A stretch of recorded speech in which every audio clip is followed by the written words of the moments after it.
up on 20 on ID. Murder for hire. So the whole time there are shoppers in the parking lot. And she's plotting to kill someone. Murder for hire in America. On your lunch break. Real-life cases, jaw-dropping surveillance tapes, husbands who want to kill their wives. My wife betrayed me. The suburban soccer mom who wants the other woman wiped off the earth. Oh, horrible car accident and mangled up. But here's the real secret. The hitmen they're hiring are undercover federal agents. So as you sit down with 2020, how many of you are in disguise? They take us inside the elaborate plots, the makeup, the fake murders in the woods. And when these would-be killers get what they think they paid for, dead spouses, watch them smile. Okay, stop. What they really get is busted. She says to you, she feels like she's living a Lifetime movie. Yes. Now she's living a 2020. And you'll see it all go down. Murder for hire. Welcome to 2020 on ID. I'm John Quinones. It happens more often than you think. Someone somewhere is ordering a hit the way most of us order dinner. But as you're about to see, the person hiring the hitman may not be the only one with deception on their mind. In 2014, David Muir first took us along for a ride inside the secretive world of contract killings and one group of would-be assassins that has a plot of their own. In every corner of America right now, people with criminal minds and black hearts are plotting, looking for someone to do their dirty work. A scorned lover, husbands who want their wives dead, women who want their husbands taken out, even children plotting against their own parents. She tried to hire a hitman to kill her father. Just listen to this wife. What do you want done? I want him more than hurt. No, I understand. You want him dead. Then there's this Massachusetts husband who wants it done, and quickly. I'm not playing any kind of games here. All I want is mission accomplished. We take care of business and we go our separate ways. And the Michigan wife who wants her husband gone and doesn't care how ugly it gets, as long as it's not in the house. Because it would be messy in the house. And then there's Guillermo Vasco, the young husband who married a pretty doctor from Massachusetts. And what you're watching is the surveillance video of him about to hire a hitman to kill his wife. My wife betrayed me. I'm going to make it look like she disappeared. He wants her killed and buried 10 feet under. How soon did he want her dead? As soon as possible. Do you want it to be painful or you want it done quick for her? It's your money. Yeah, okay. Ken is the hitman hired by Guillermo. He's not the only one coming forward. A group of his comrades, all men hired to kill, boarding planes, getting into their cars, and on their way to sit down with 2020. But these men all have a secret. They're undercover federal agents with the ATF, posing as hitmen. They meet us at ATF headquarters in Washington, D.C., where we have makeup artists waiting. Have you ever done your makeup done before? Just this morning. That's okay. We'll fix it. They sit down to have their appearances completely changed. I'm feeling my feminine side now. Oh, there's nothing feminine about the brows I'm about to give you. You're not going to want to wear that out tonight. Prosthetic noses, cheeks, facial hair. The disguise is the only way they can truly reveal what it is they do. Jean Marie Laskus knows the stakes. She's reported on their hidden world for GQ. This is really extreme cop work, heroic cop work that the public does not know about.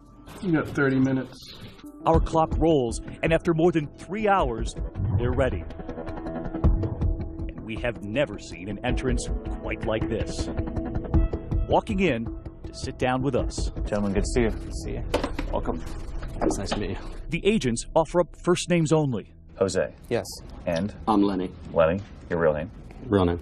Ken. Ken. Your real name? Yes. Your real hair? No. So just show of hands, how many of you are in a disguise today? All but one in disguise. Lenny, the only one no longer working undercover. Their appearances so transformed, so over the top, even these hardened agents are humored. I mean, when you look in the mirror with that getup, does it shock even you? Yes. Yes. But those are the stakes. Right. Did any of you send a photograph to your wife? I sent a photograph. Yes. One agent tried to FaceTime with his wife and baby boy, right before our interview. He just had this crazy look on his face like he didn't know who I was. Who's my daddy? Right, exactly. Yeah. As for Ken's wife, She said I was a cross between a biker and a lion. and while these disguises may look comical, the very real danger these men face is no laughing matter. Because you'll be back on the street tomorrow. Yes. What do they want in a good hitman? Well, someone's going to carry out the job. Someone more ruthless than them. Exactly. You know, just like you'd go to find a plumber to come to your house and fix a pipe, they're looking for an expert to take care of their problem. And these are dark people. These are dark-hearted people. But how do you find a hitman? I mean, you're not in the yellow pages. There's no phone number, no post on Craigslist. It's a business, like so many others, that thrives on referrals.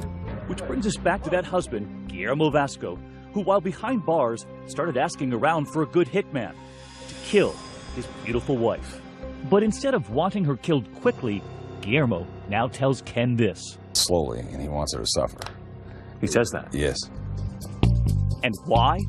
It turns out Guillermo Vasco came all the way from Ecuador to America to marry that wife, a Massachusetts doctor he'd met while she was visiting his country. They would have a baby together. But authorities say when the wife started to see behavior that worried her and wanted out of the marriage for good, he showed up at the door to win her back. So when she says, we're not getting back together... He kneeled down in front of her and out of nowhere took a piece of duct tape and put it right over her mouth and had a knife. And he said, you have to listen to me. Sergeant Sheila McDade says he attacks her, their 2-month-old baby, right there. He had a 5-gallon can of gasoline with him. And he said, this house is where all our problems started, and this house is where it's going to end. We're all going to die. We're going to go to heaven today. She wasn't supposed to get out of there alive. They were going to die that day. But she breaks free and escapes with her baby. Guillermo is arrested. Now sitting in prison a year after that arrest, and he is still working to kill her. She thought it was behind her, though, didn't she? Yeah, she thought that he's going to be put away for a long period of time. It's over, and here it is. You know, she can't escape it. You know, this guy's behind bars, and he's still trying to come at her. But when asking around for a good hitman, Guillermo makes a critical mistake, asking another inmate who turns out to be a snitch, tipping off authorities with the ATF. How do you get wind that he wants to hire this hitman? I had a confidential informant in the jail. Someone provided reliable information in the past for us. Initially, he wanted both the wife and the infant daughter killed. We developed a plan that we're going to have an undercover special agent pose as a hitman and go into the jail and meet with Vasco one-on-one, face-to-face. And that hitman is Ken, wearing a hidden camera sitting right across the table from Guillermo, as that husband pulls out a letter he'd written using a special code in case it ended up in the wrong hands. He talks about his wife as a dog and the infant as a puppy. So he's talking about his family as a couple of dogs. Yes, exactly. And he says the old dog is too old, won't be able to make the trip. Our friends and their dog, Nikki, we take this trip down there. Nikki is very old and she's sick. She wants to buy this trip. No, this is my wife. Okay. Okay. Right. So we need to put her to sleep. And that's code for kill my wife. Kill my wife. Yeah. And incredibly listen as he offers instructions right down to how he wants her buried. We can bury her out of Massachusetts. We'll be just perfect. Yeah, you know, it'll probably go north. Yeah. Because Maine, not many people up there. Lots of woods. Just make sure that be more than 10 feet down.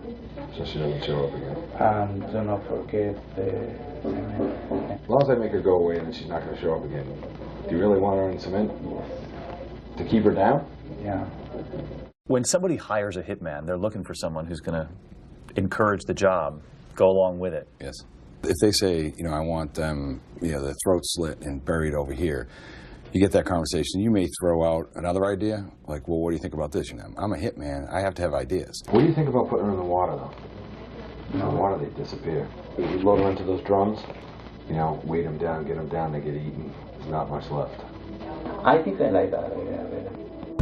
Done. She'll be killed in the woods, stuffed into an old drum, and dumped at sea. Watch as the husband goes over pictures of the wife's house, where she's now raising their baby.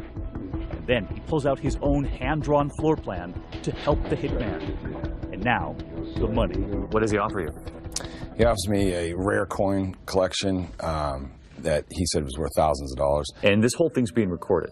Yes. Outside those prison walls, Agent Matt O'Shaughnessy hears the plot, the payment, but it turns out he wants more. So you're about to take this much further? Yes. You won't believe who they're about to enlist for help. You approach his wife.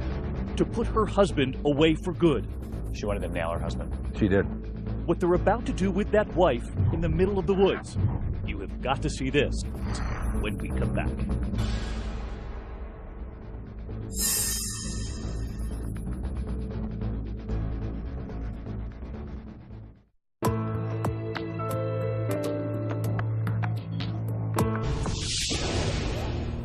Already behind bars for trying to kill his wife, Guillermo Vasco is still trying to finish the job. He's hired a hitman, or so he thinks, to silence her for good. And he knows exactly how he wants it done. He wanted to suffer before she was killed, and he wanted to know the last thing she said before she died. So he didn't want this fast? No. He's going to pay for this murder with his coin collection. He wants her shot, stuffed into a barrel, dumped at sea. But he wants cement.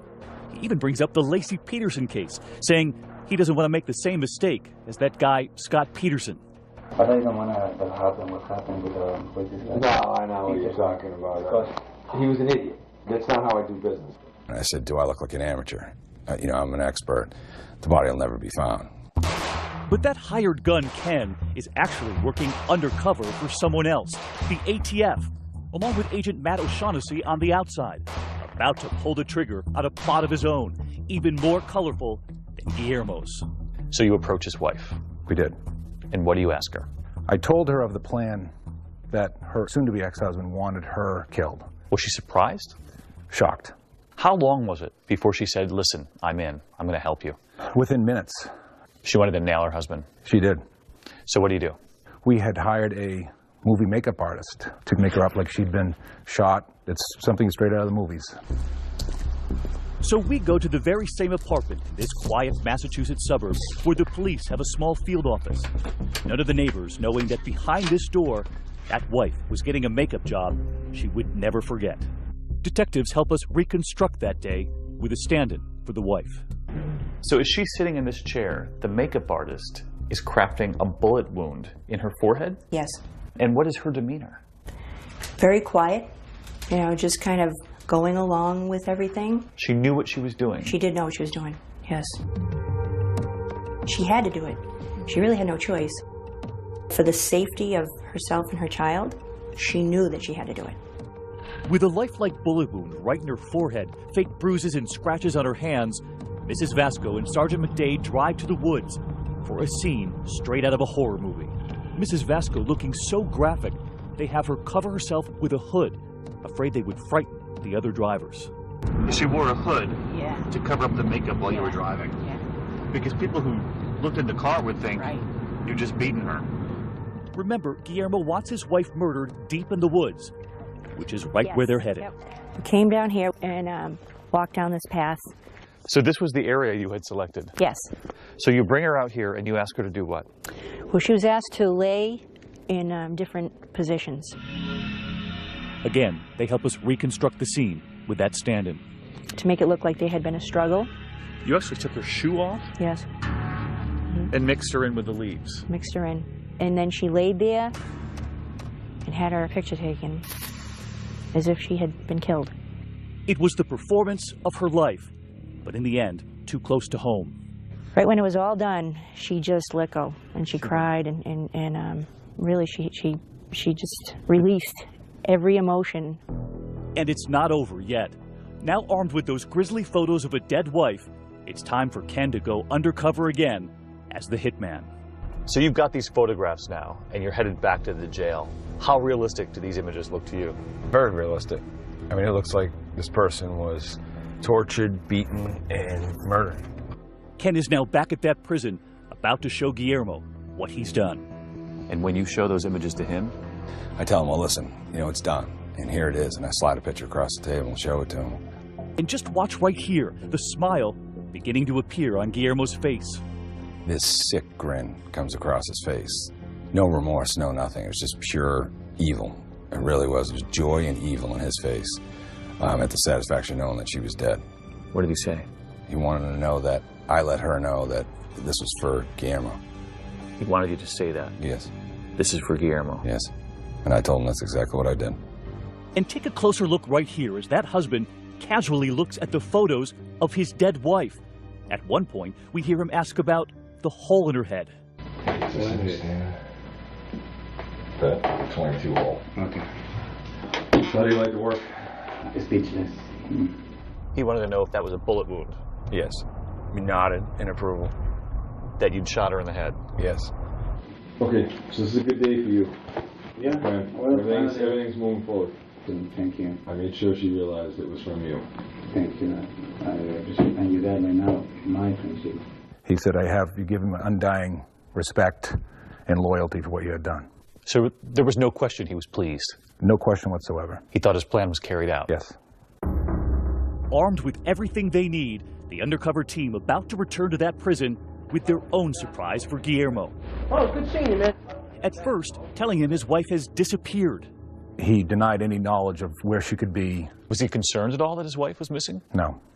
He didn't show any emotion towards it. He kept saying he didn't do it, he didn't know what they were talking about, and so they decided to bring me in. And when you walked into that room with your badge hanging around your neck? You could just see his shoulder slump, his head kind of dropped down, he was shaking his head, tears started coming out, and he knew he had been had. Where were the tears for his wife? There were no tears for his wife. Those tears were for him. He realized he was going to jail for a long time. Good work. And as for the wife, who had long ago washed that gruesome makeup off her face, she was finally ridding herself of the husband who had hoped that bullet hole was real. She saw the video. I mean, she saw it. You know. She saw her husband. Yes. Look at those photos and smile. She did. Still a doctor, still raising that daughter. I can't say it enough. She really, I mean, she's a hero, and she's just an amazing woman. Very, very strong. She figured out a way out. She did. Guillermo Vasco was sentenced to 20 years for the attempted hit on his wife and daughter, plus an additional 7 to 9 years for the original assault. The Vascos later divorced, and as of 2015, both mother and daughter are doing well. When we come back, a New Jersey soccer mom and the other woman in her sights. I think she's like 30 years old. She's got 2 kids. Shopping for a lot more than just groceries. I will be happiest when this woman is dead and buried and 6 feet up. But can undercover agents seal this deal? She's looking around, looking for cameras. Like all of the sudden cars are all over. If I get arrested, I'll lose my job. When we come back.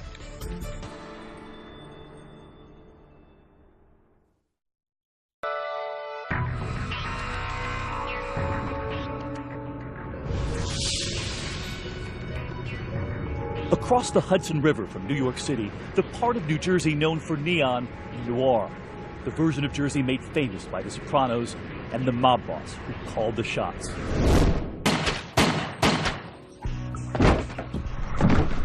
But the plot we're tracking tonight is about to play out in broad daylight with a much different boss calling the shots. Right there on surveillance, that's Nicole Facenda, a suburban soccer mom and a scorned lover. Sitting in a supermarket parking lot, unsuspecting shoppers pushing their carts right past her. So she's doing a little shopping, and then she comes out to meet with the hitman. Yes. Because that's what most people have on their grocery list. She did. Shopping for flowers, she says, but cops believe she's in the market for murder.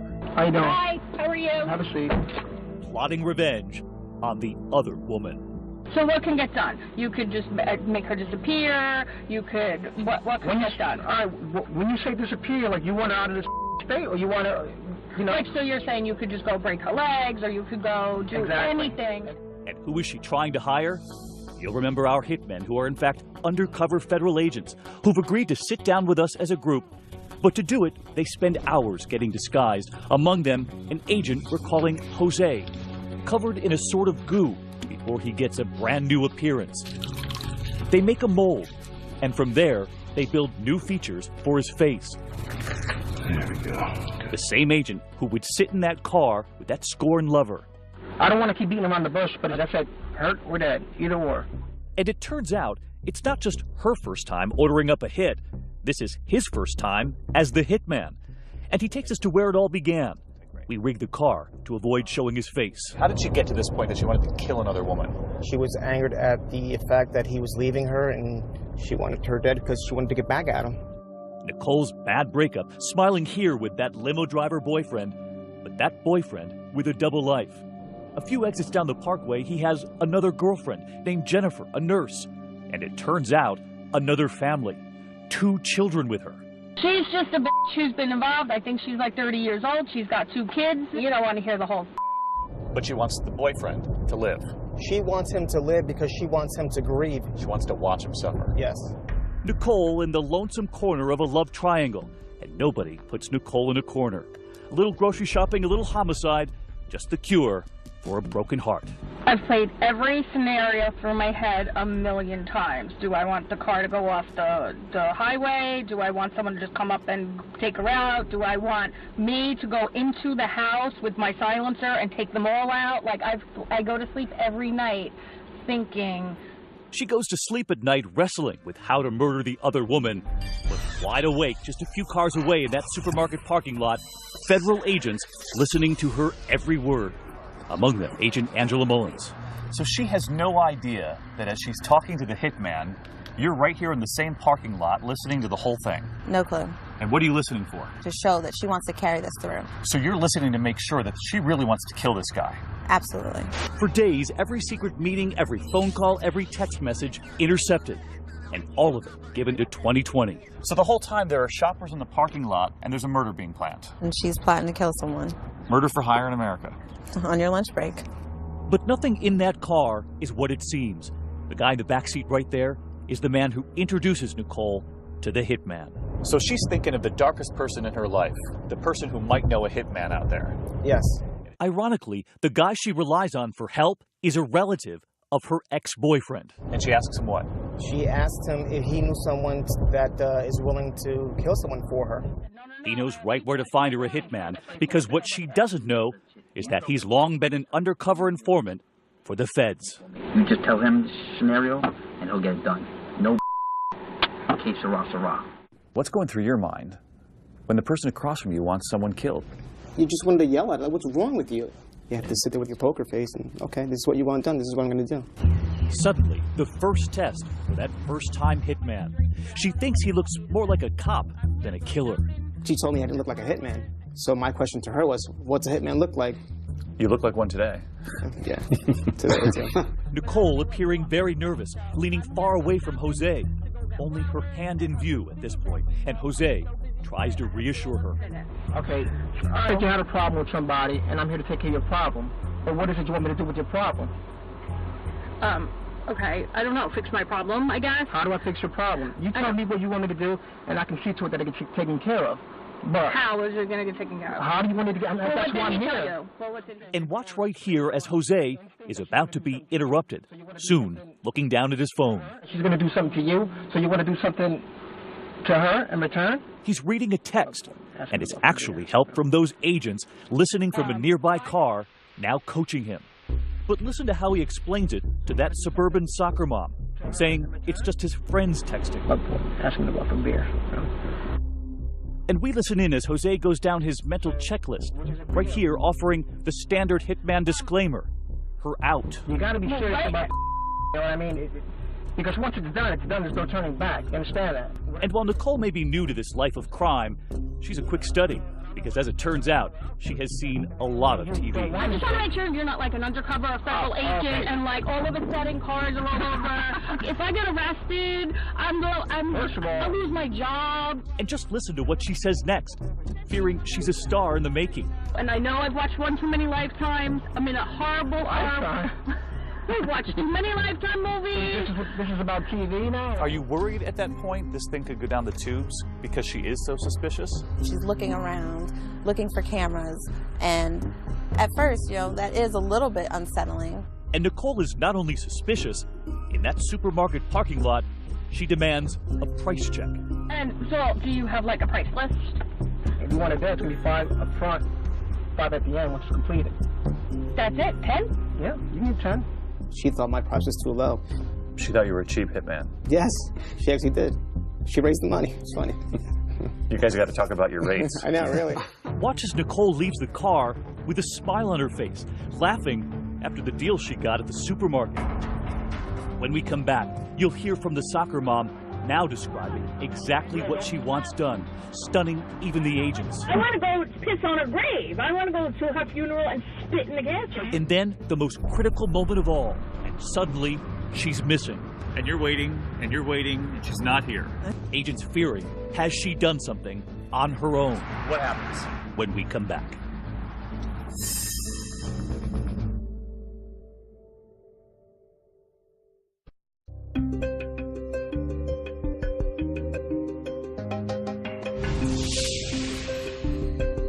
A sunny afternoon in broad daylight, and at the top of one shopper's list, the murder of the other woman.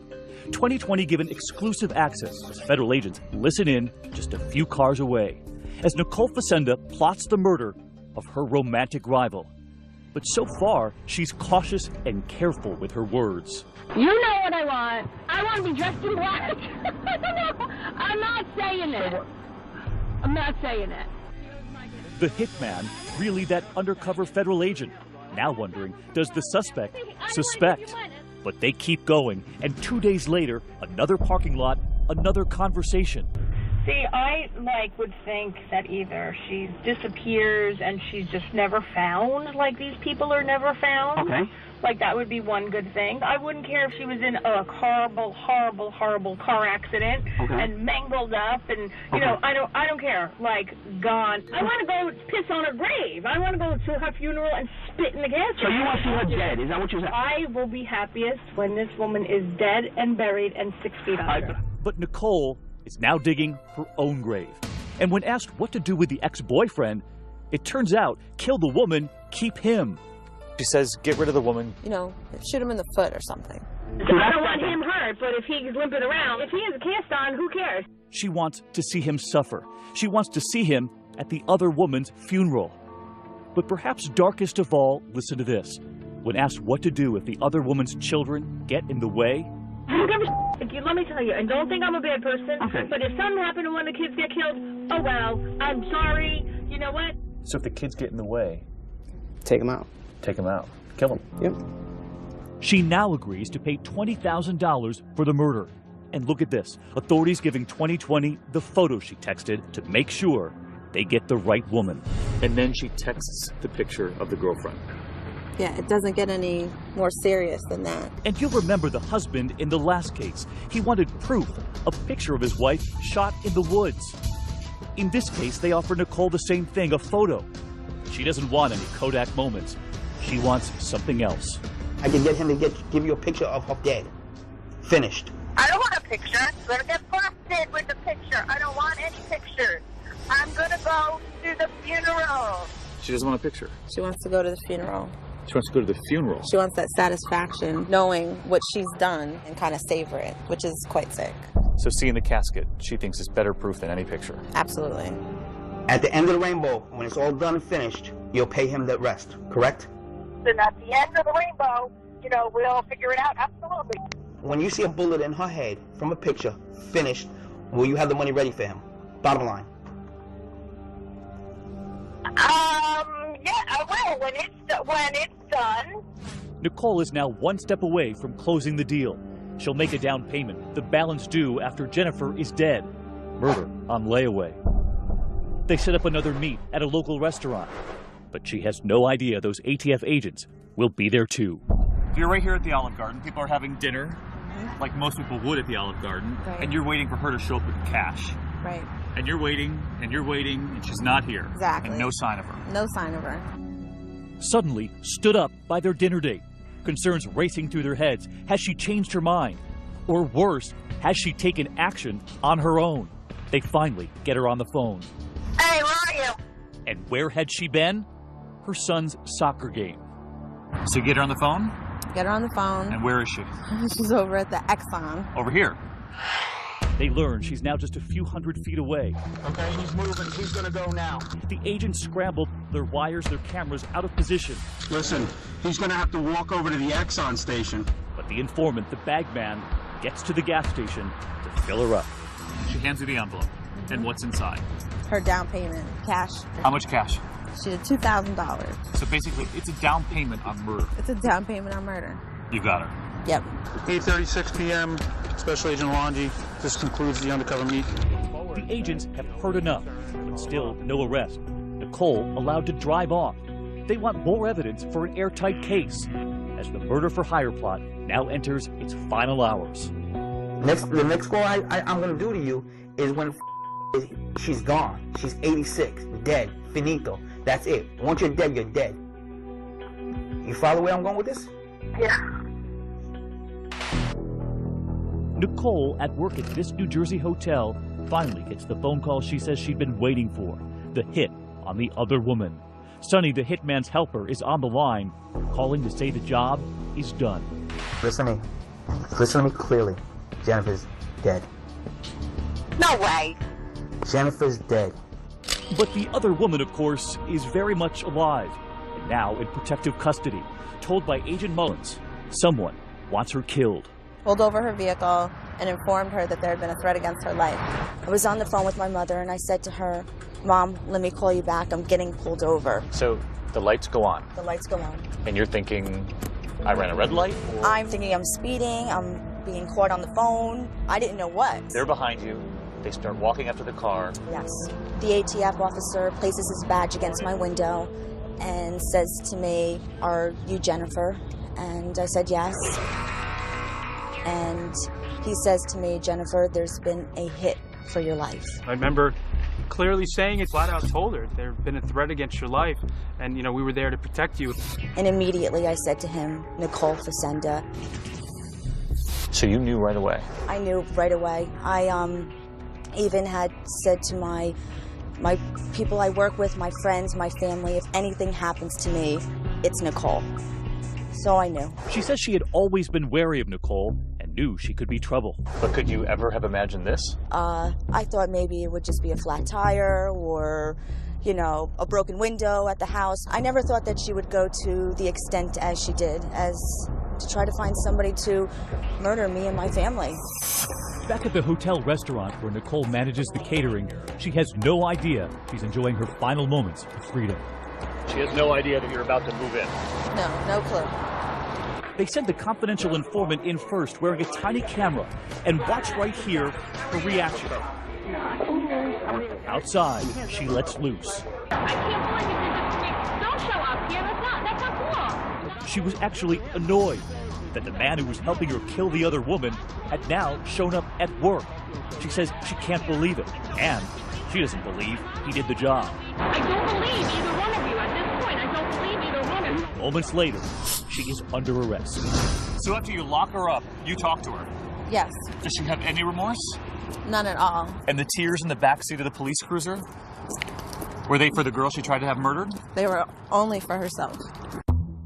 And from a federal prison in West Virginia, where that soccer mom is now serving 10 years after pleading guilty, she is reaching out to 2020 in an email accusing the feds of baiting her. I was at an emotional low point in my life, and they took advantage of that. She says, I am not and never have been a violent person. I was a woman destroyed by emotions, and I am paying for it dearly.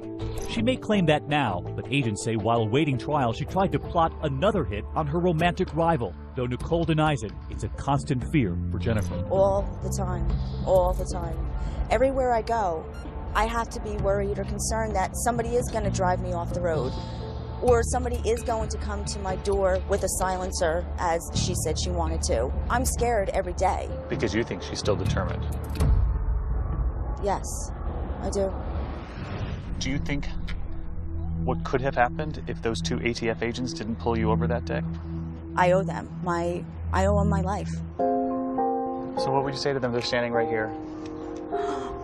Oh my God. Oh my God. How are you? What's going on? Hi. God. Thank you so much. Oh my God, I'm shaking right now. Oh my Doing God. okay? Jennifer has had a lot of surprises through this ordeal, but we had arranged one last one, a much happier one. ATF agents Alongi and Mullins, right there in that parking lot. They're the ones who pulled her over that day and saved her. Thank you so much, guys. Oh my God. I wouldn't be here without the two of you, and I remember that day like it was yesterday. Oh my God. Oh, we're just happy that we could help out. You're here. I am. As of 2015, Jennifer and the man in the middle of this love triangle are still together. Nicole Facenda is appealing her conviction. When we come back, the undercover hitman who traded family and home for a life behind bars. This is where you were showering. Exactly. But when the lights go out and the security cameras go down, it could be his life on the line. So I'm in here without cover, without any backup. Stay with us.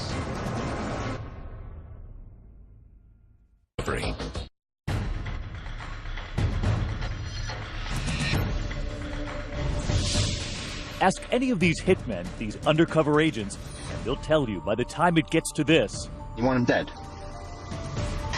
Time is running out. In many cases, the clock is ticking. The clock is definitely ticking. Because you know that person's life is in danger. Because if they don't hire that fake hitman, they'll hire a real one.